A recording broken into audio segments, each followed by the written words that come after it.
بسم اللہ الرحمن الرحیم۔ خواجہ غریب نواز۔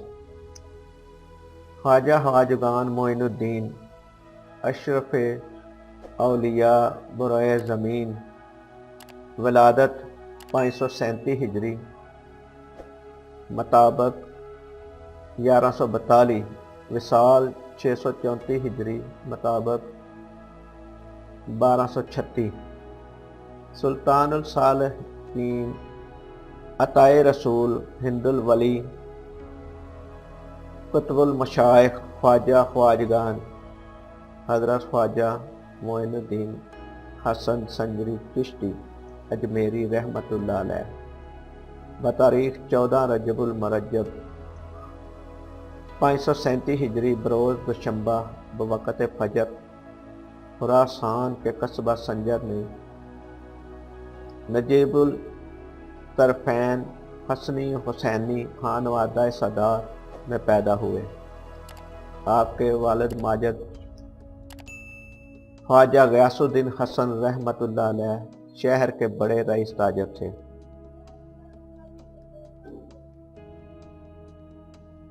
اور دولت فقر سے بھی مالا مال تھے۔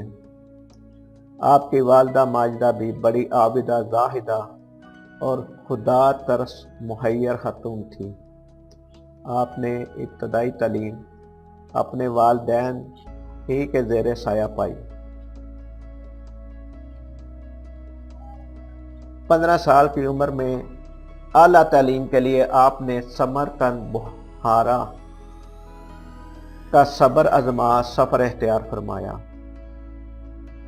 جو اس وقت اسلامی علوم و فنون کے مراکز تھے۔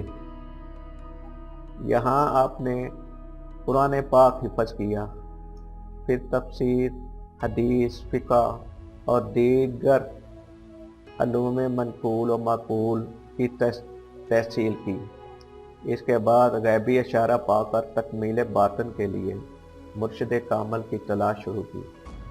چنانچہ سمرقند سے عراق ہوتے ہوئے نیشا پور پہنچے تو یہاں قصبہ ہارون کے صاحب کشف و کرامت بزرگ شیخ الشیوخ سیدنا خواجہ عثمان ہارونی کا بڑا شہرہ تھا، جس کا سلسلہ نسب 11 واسطوں سے حضرت علی کرم اللہ وجہہ تک پہنچتا تھا۔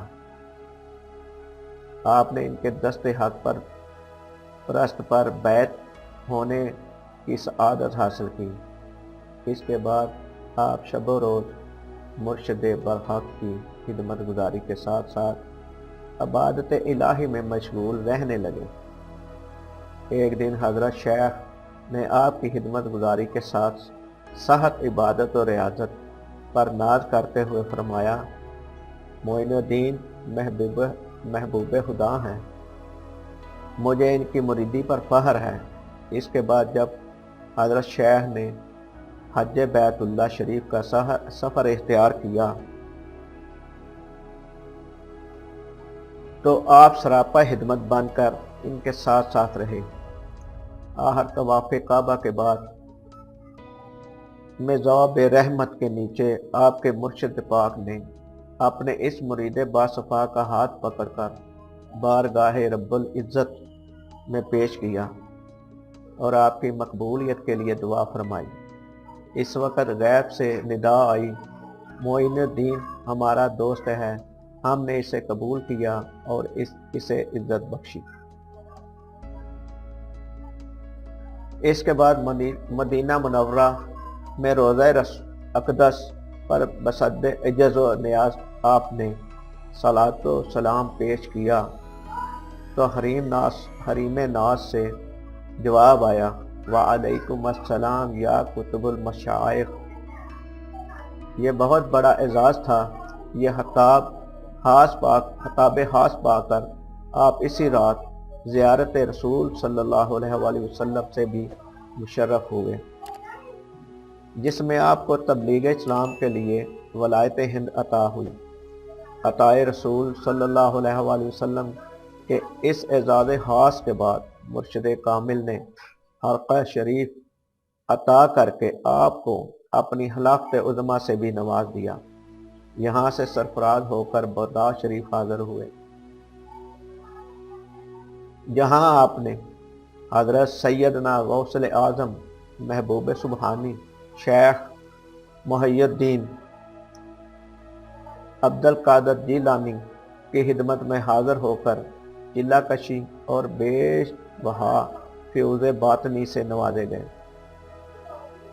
ان تمام اعزازات سے مزین ہو کر اصفہان، ہرات، سبزوار، بلخ اور غزنی ہوتے ہوئے آپ عازم ہند ہوئے۔ اس وقت 40 درویش آپ کے ہمراہ تھے۔ ان میں حضرت خواجہ قطب الدین بختیار کاکی بھی تھے، جو اصفہان میں آپ کے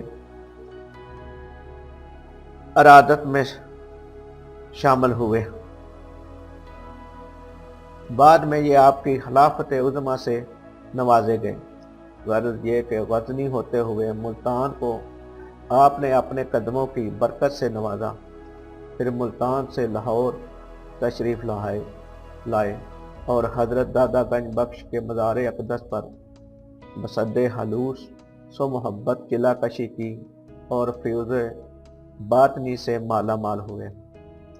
اس کے بعد لاہور سے پیدل سفر کرتے ہوئے 2 ماہ میں ہندوستان کے راجہ پرتھوی راج چوہان کی راجدھانی اجمیر کو 587 ہجری بمطابق 1191-92 میں آپ نے اپنے مبارک قدموں کی برکت سے نوازا۔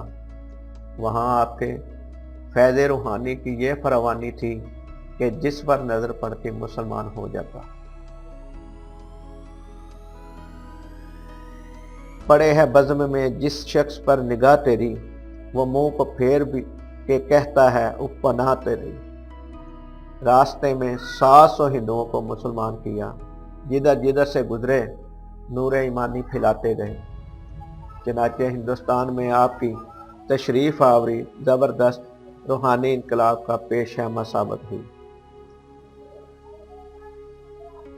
اجمیر شریف میں وارد ہو کر آپ نے ایک کھلے میدان میں ڈیرا جمایا۔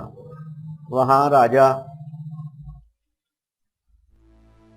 راجہ کے خدام نے آ کر کہا، یہاں تو راجہ کے اونٹ بیٹھتے ہیں۔ وہاں سے آپ کو یہ کہہ کر اٹھ کھڑے ہوئے، اچھا اب اونٹ ہی بیٹھے رہیں۔ چنانچہ جب راجہ کے اونٹ یہاں آ کر بیٹھے تو بیٹھے کے بیٹھے ہی رہ گئے۔ چتربانوں نے اٹھانے کی لاکھ کوشش کی مگر وہ اٹھنے کا نام نہ لیتے۔ آخر عاجز آ کر چتربانوں نے حضرت خواجہ کے حضور معافی طلب کی۔ آپ نے معاف فرمایا تو اونٹ فوراً اٹھ کھڑے ہوئے۔ یہ دیکھ کر سب حیران رہ گئے۔ وہاں سے آ کر آنا ساگر کے قریب تشریف فرما ہوئے۔ آنا ساگر ایک خوبصورت اور وسیع تالاب تھا، جس کے کنارے بڑے بڑے مندر تھے، جن میں بتوں کے ساتھ ساتھ جگہ جگہ گائے کی مورتیاں بنی ہوئی تھیں۔ سینکڑوں محنت اور ہزاروں پجاری رات دن ان کی پوجا کرتے رہتے تھے۔ علاوہ ازیں پتھر، سانپ، درخت اور گوبر تک ان کے معبود تھے۔ یہ حال دیکھ کر حضرت خواجہ کو بہت افسوس ہوا۔ کفر و شرک کے خلاف جہاد کرتے ہوئے آپ نے وہیں اپنے ہاتھ سے گائے ذبح کی اور سب درویشوں کو کھلائی۔ یہ دیکھ کر ہندو آپے سے باہر ہو کر آپ پر چڑھ دوڑے۔ آپ نے مٹھی بھر خاک لے کر ان پر پھینک دی، جس سے ان کے میں افراتفری پھیل گئی۔ جس پر ہاتھ پڑی اس کا جسم خشک ہو کر رہ گیا۔ بہت سے بھاگ گئے، جو رہ گئے وہ مسلمان ہو گئے۔